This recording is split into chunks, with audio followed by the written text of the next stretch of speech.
محترم دوستوں، رمضان المبارک کے مہینے میں وہ لوگ جن کے روزے قبول نہیں ہوتے، ایسے لوگ کون کون سے ہیں؟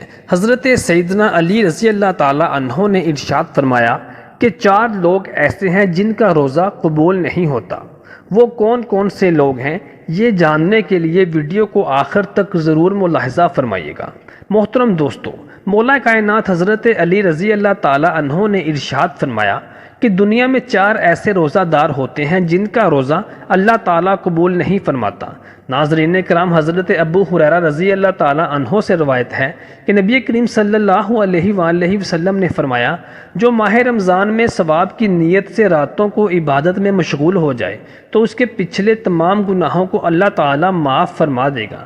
یہاں ثواب کی امید رکھنے والے کا مطلب یہ ہے کہ عبادت صرف اور صرف اللہ تبارک و تعالیٰ کی رضا کے لیے ہی کی جائے۔ یہ عبادت شہرت حاصل کرنے کے لیے یا لوگوں کے سامنے دکھاوا دکھانے کے لیے نہیں ہونی چاہیے۔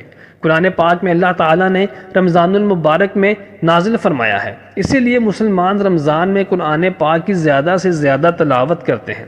نبی صلی اللہ علیہ وآلہ وسلم خود ساری رات اللہ تبارک و تعالیٰ کی عبادت میں گزارتے تھے، جس کی گواہی قرآن مجید میں بھی دی گئی ہے۔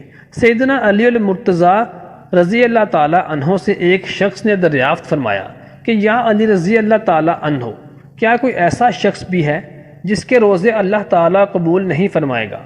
مولا کائنات حضرت علی رضی اللہ تعالیٰ عنہ نے ارشاد فرمایا، ہاں 4 ایسے مسلمان ہیں جن کے روزے قبول نہیں ہوں گے۔ ایسے لوگوں کا روزہ رکھ کر سارا دن بھوک اور پیاس کو برداشت کرنے کا کوئی فائدہ نہیں۔ روزے قیامت ایسے 4 لوگوں کے روزے ان کے منہ پر مار دیے جائیں گے۔ پوچھا گیا کہ اے علی رضی اللہ تعالیٰ عنہ، وہ 4 لوگ کون کون سے لوگ ہیں؟ تو علی المرتضیٰ رضی اللہ تعالیٰ عنہ نے ارشاد فرمایا کہ اپنے شوہر کی نافرمان بیوی کا روزہ کبھی قبول نہیں ہوتا جب تک کہ وہ سچے دل سے توبہ نہ کر لے۔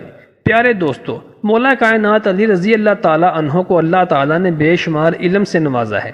یہی وجہ ہے کہ نبی صلی اللہ علیہ وآلہ وسلم نے ارشاد فرمایا کہ میں علم کا شہر ہوں تو علی اس شہر کا دروازہ ہے۔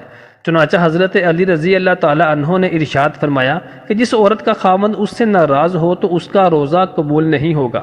سارا دن بھوک اور پیاس کے علاوہ اس کو کچھ حاصل نہ ہوگا۔ نافرمان بیوی کا روزہ اللہ تبارک و تعالیٰ کے ہاں اس وقت تک قبول نہیں ہوتا جب تک وہ سچے دل سے توبہ نہ کر لے اور اپنے شوہر کی فرما برداری کا دم نہ بھر لے۔ قرآن پاک کی سورہ روم کی آیت نمبر 21 کا ترجمہ کچھ یوں ہے کہ اس کی نشانیوں میں سے ہے کہ تمہاری ہی جنس سے بیویاں پیدا کی گئیں تاکہ تم آرام پاؤ، اور اس نے تمہارے درمیان محبت اور ہمدردی قائم کر دی۔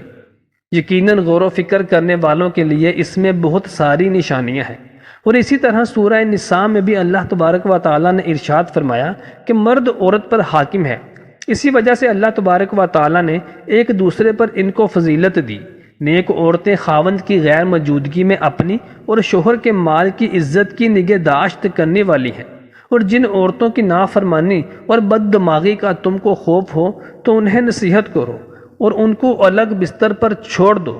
اگر پھر بھی وہ باز نہ آئیں تو پھر ان کو مار کی سزا دو۔ اگر وہ تابع داری کریں تو پھر اس پر مزید مار کے بہانے تلاش نہ کرو۔ بے شک اللہ تبارک و تعالیٰ بڑی بلندی اور بھلائی والا ہے۔ سیدنا حسین ابن محسن رضی اللہ تعالیٰ عنہ سے مروی ہے کہ ان کی پھپھی کسی ضرورت سے نبی صلی اللہ علیہ وسلم کی بارگاہ میں حاضر ہوئیں۔ جب وہ واپس جانے لگیں تو آپ صلی اللہ علیہ وآلہ وسلم نے پوچھا کہ تمہارا شوہر تمہارے ساتھ کیسا سلوک کرتا ہے؟ انہوں نے جواب دیتے ہوئے عرض کی کہ میں اس کی ہر ضروریات کو پورا کرتی ہوں، اسی لیے اپنی طرف سے تو کوئی شکایت کا موقع نہیں دیتی۔ نبی صلی اللہ علیہ وآلہ وسلم نے ارشاد فرمایا کہ اپنے خاوند کا پورا خیال رکھا کرو، کیونکہ وہی تمہاری جنت ہے اور وہی تمہاری جہنم ہے۔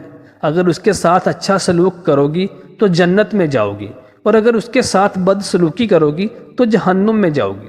نبی صلی اللہ علیہ وآلہ وسلم کا فرمان ہے کہ عورت 5 نمازوں کی پابندی کرتی ہو، رمضان کے سارے روزے رکھتی ہو، اپنے شوہر کی خواہش کے مطابق رہتے ہوئے زندگی بسر کرتی ہو، تو اللہ تبارک و تعالیٰ ایسی عورت کو کھلی اجازت دے گا کہ وہ جنت کے جس دروازے سے چاہے جنت میں داخل ہو جائے۔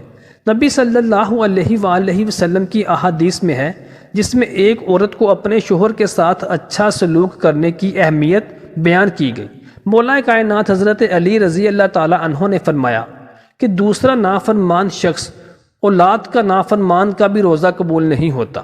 حضرت ابی وقاص رضی اللہ تعالی عنہ سے روایت ہے کہ نبی صلی اللہ علیہ وسلم نے فرمایا، جس بندے نے اپنے والدین میں سے کسی ایک کو اپنی زندگی میں پایا اور اس کے باوجود وہ جہنم میں چلا جائے، یعنی اس نے اپنی زندگی میں اپنے ماں باپ کو بڑھاپے میں پایا اور ان کی خدمت کر کے وہ اللہ تعالیٰ کی رضا حاصل نہ کر سکے تو وہ جہنم میں چلا جائے گا۔